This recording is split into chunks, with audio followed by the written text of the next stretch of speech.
Княжевец – Белоградчик е трансграничен велосипеден маршрут с дължина 130 км, който свързва сръбското културно наследство с българската природа.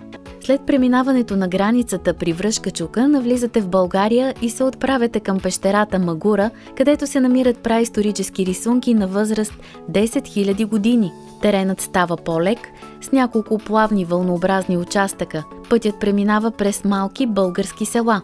Последният участък към пещерата Магура е дълъг 2 км, изкачване по добър асфалтов път. Магура представлява един от най-значимите археологически обекти в Европа с около 700 праисторически рисунки по стените на пещерата.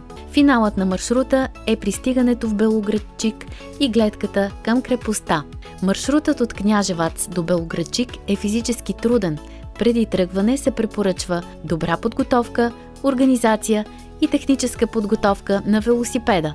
Това е маршрут за опитни велосипедисти с добра физическа форма.